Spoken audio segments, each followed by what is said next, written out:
Hey guys, welcome back to my channel. Thank you so much for clicking on this video. And today's video, I don't know why I do that. Today's video is just the basic requirements of how to be a medical laboratory scientist or a medical laboratory technician, if that's kind of what you're going for. It really doesn't matter. They're basically the same, but not really. I'm not going to keep that line of thinking, but I wanted to kind of go through the process of if this is like what you decide to do, like if you're still in school type situation. And I also give little things if you are like already in the profession and you kind of want to see what your options are. There are a lot of different certifications for this, but I'm going to focus on the ASCP, which is American Society of Clinical something. I have to look it up. I'm sorry. Hold on. Where's my phone?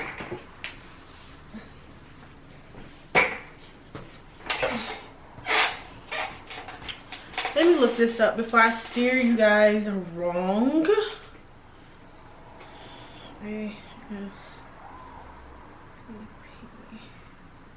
American Society for Clinical Pathology.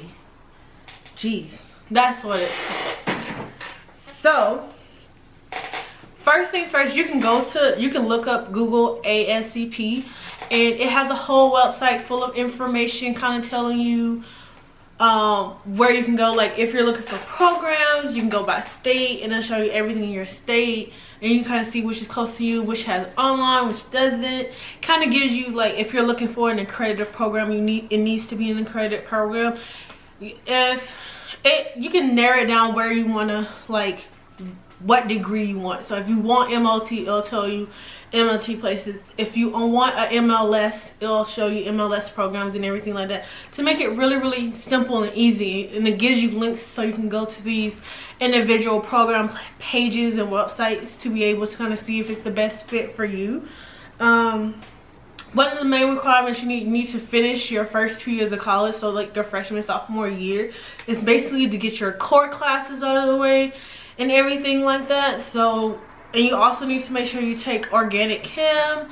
You need to take anatomy and physiology, but some programs do substitute certain classes. Like for instance, I didn't take anatomy. I tried my best to avoid anatomy when I was in school the first time, which I guess came to bite me in the butt later.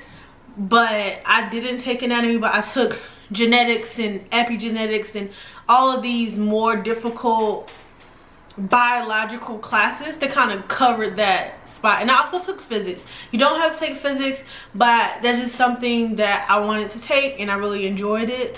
So I tend to enjoy the harder classes. It's kind of funny.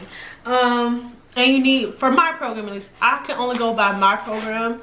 I can look up various programs, but they all are around the same. So I'm gonna say between a 2.5 to a 3.0 GPA, depending on the program that you are trying to get into. That's the GPA you need to have, and it's going to be basically all your core classes and your, like, they have your core GPA, and then they also look at your science GPA. So you want to make sure your science GPA is at least a 2.5. I would go off that versus your overall GPA, because you can powder your overall GPA with easier classes to bring it up.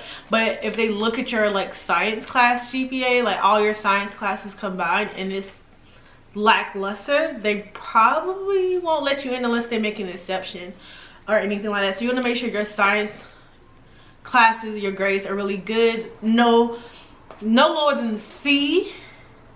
But let's try to do B's and A's, mostly A's obviously, but higher the better your chances. So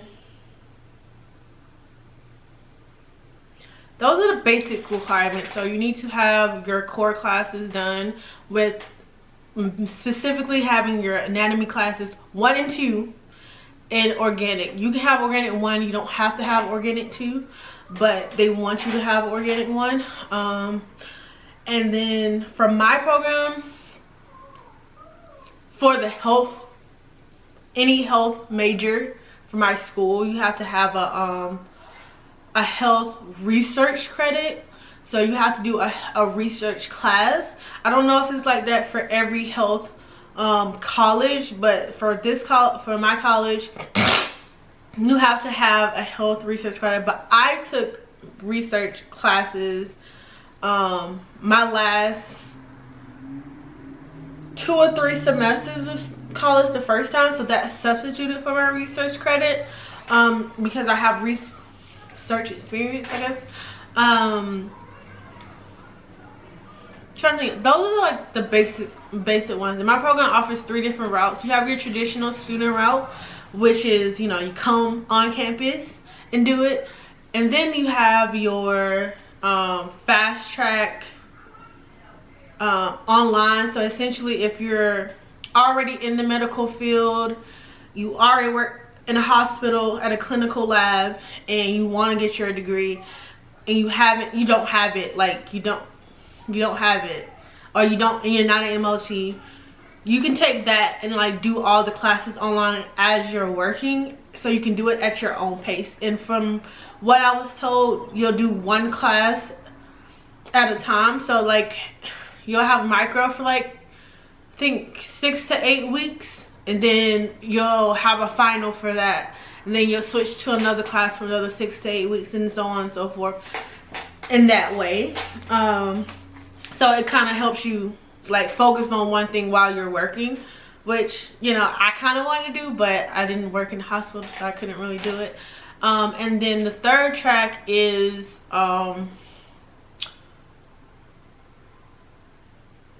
MLT to MLS. So if you already have your tech degree, your 2-year degree, and you're trying to get your 4-year degree because you want that higher pay, you want that more, more responsibility, able to be promoted, be manager, all that stuff. They have a program for that because you're working as an MLT already.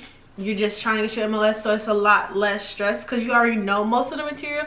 You're just going a little bit more in depth, so there's a separate program for that, and that's also online. So you can do this online, but I did it in person because that's the only route that works for me, because I wasn't already working at the time and all that stuff. So so how do you apply? So every program has their own way to apply.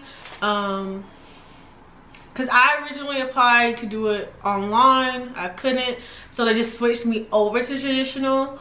So the application is just like any other college applications, but if you're not already enrolled at that school, you will have to apply to the school overall and then apply to that program. So you have to get accepted into the overall school before you can really get accepted into the program. But application process is really simple, nothing too crazy. And then there are, when I read the list of classes before I went, it kind of intimidated me a little bit. So I kind of want to get you familiar with these names so you kind of know idea about what these classes are. So first class that you will take, I don't know how long your program is. My program is only 1.5 years. So 4 semesters, which is fall, spring, summer, fall. So it's really quick. Most programs are 2 to 3 years. Mostly 2. So 2 years. But mine is not, which fast track me, please. You have hematology, which is the study of cause, prognosis, treatment, and preventions of diseases related to blood. So essentially it's the study of the blood, how it develops, when does it start developing, the normal processes that your blood goes through, and everything related to the blood. It can be a lot of information, but if you kind of start refreshing yourself or like learning a little bit earlier, it'll be easier to grip and you can come in with questions. Yeah, that's what it is. Immunology, which is the study of the immune system. So antibodies, your white blood cells, like all of the diseases and stuff that comes with that. That's what that is about. Bacteriology and micro, they're really the same class. Bacteriology is basically all your bacteria, like all the different kinds of bacteria that you can think of, variety of things, where they come from. Bacteriology, that's where it's at. Clinical microbiology, which is they're an extension of each other, is mostly you kind of refresh yourself on the bacteria, as well as you have your viruses, your fungi, and what is it just viruses and fungi?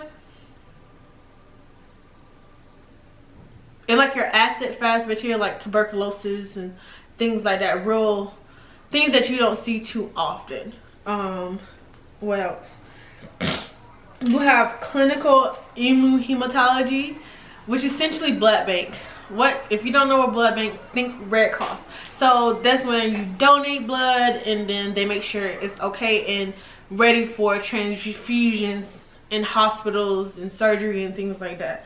So it's the study of the immunologic properties of blood. So everything that makes your blood, and making it compatible with someone else and them not to have a bad reaction to it. You have a urinalysis, which is basically the test that you test for urine and body fluid. So urinalysis and body fluid, so it's everything doing with any kind of bodily fluid, whether it's urine, spinal fluid, abdominal fluid, any kind of fluid. That's what that's about to test and kind of see the properties, what is in it, if there's any bacteria, what could, you know, make this fluid act differently or behave differently than it normally would. And then you have laboratory methodology and molecular, not micro. So laboratory methodologies is all the proper procedures for the laboratory. So it tells you how to conduct yourself, the safety measurements, you know, all of that stuff, pertaining to the policies and procedures of labs. Molecular is a very specialized way, very specialized portion of the lab. Not everybody gets to do molecular. It's more so you have like electrophoresis, you have different kind of instruments, things you wouldn't normally see in every hospital. What else did we do? Yeah, so that's pretty much what to expect. I do plan on doing a couple more videos, like how to prepare and like what you need to study and all that stuff to kind of make it a little bit easier. If you enjoyed this kind of video, please comment down below any questions that you may have pertaining to this field and program and stuff like that, and I'll try to either I can answer it in the comments or I'll make a video about it. Like this video if you haven't already, subscribe if you haven't already, and I will see you guys in the next video. Bye.